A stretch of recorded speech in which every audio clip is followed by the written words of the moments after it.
you just want to drive it like a nutter, really.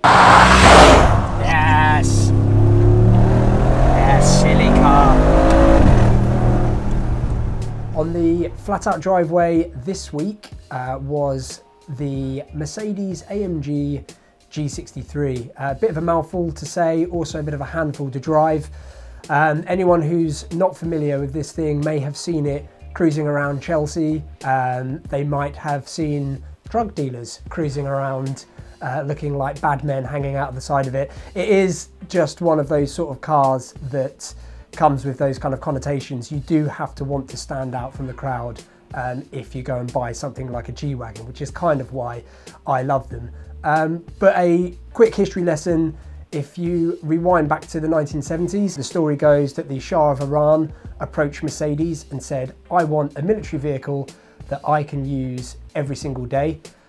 So Mercedes teamed up with an Austrian military vehicle developer and the G-Wagon was born, which is why to this day it still looks like something that could roll across the battlefield. This new version has been massively revised over the previous generation, which is so good because the previous generation was one of the most uncomfortable cars I have ever driven.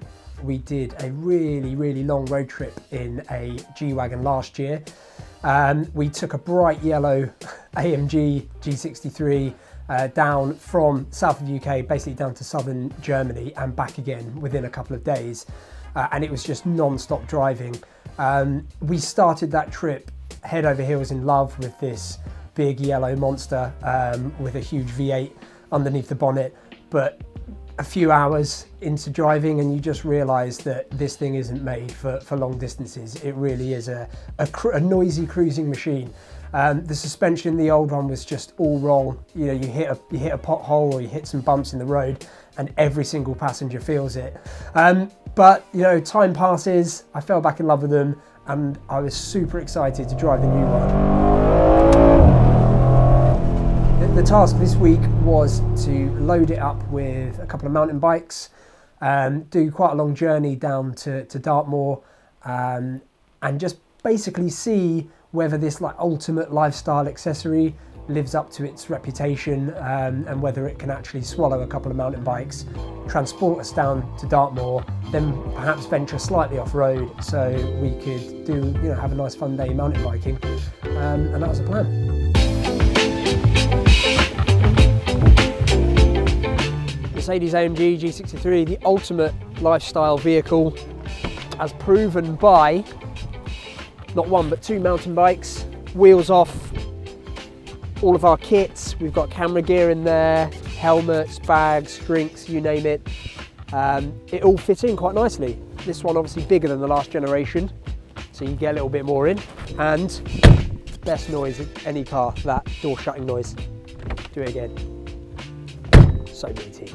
The route took us here on the south coast, down in Bournemouth. We crept all the way along some of the slowest roads in the world, I think. But you know, that G63 is so happy to just burble along. It's really comfortable and it's so beautifully decked out inside. You could spend a long time in there. And now the ride has been improved. I actually didn't mind sitting behind the wheel for a long period of time. But once we got out into the country a bit more, headed over to Dartmoor, we could open it up. The roads got a bit twisty. We could have a bit of fun, and we even managed to do a little bit of soft roading. Even though it's got 22-inch rims on it, it's not designed really to be going off-road. This machine is still really capable. You've got 3 locking diff settings on it, which I don't think anyone's ever going to touch. A low-range gearbox, which we did put it in to climb up a few slippery slopes, and it's so capable. It's just remarkable that you can have been driving, you know, 70, 80 mile an hour. If you want to put your foot down, it goes up to blistering speeds, and then you can pull off the road and drive up a mountain if you really wanted to. It's just a mad machine, and I can just totally see why people fall head over heels in love with this thing. The ride has been improved. I think those electronic dampers have really helped. You can put it in comfort mode, and it does soak up the imperfections a little bit better than it used to. It's a funny one. It's not a performance car. You can't really drive it like a sports car, even though all of the mechanicals and the engine suggest that this is a performance machine, but it's so tempting just to jump in it and stick your foot down.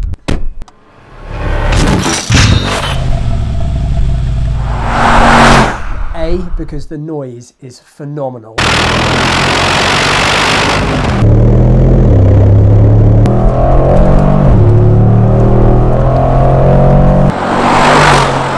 Out of those quad exhausts which stick out of both sides, everyone inside that car can feel what's going on, and everyone outside the car can feel what's going on.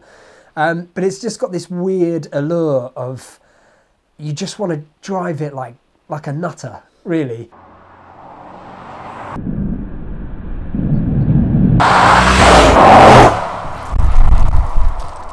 All the time, because I guess it's a little bit scary. It does feel like you could probably get a little bit out of shape and a bit out of control in it, but I think once you've lived with it and you work out its quirks, it's for what it is, it's stupidly fun to drive around the country roads.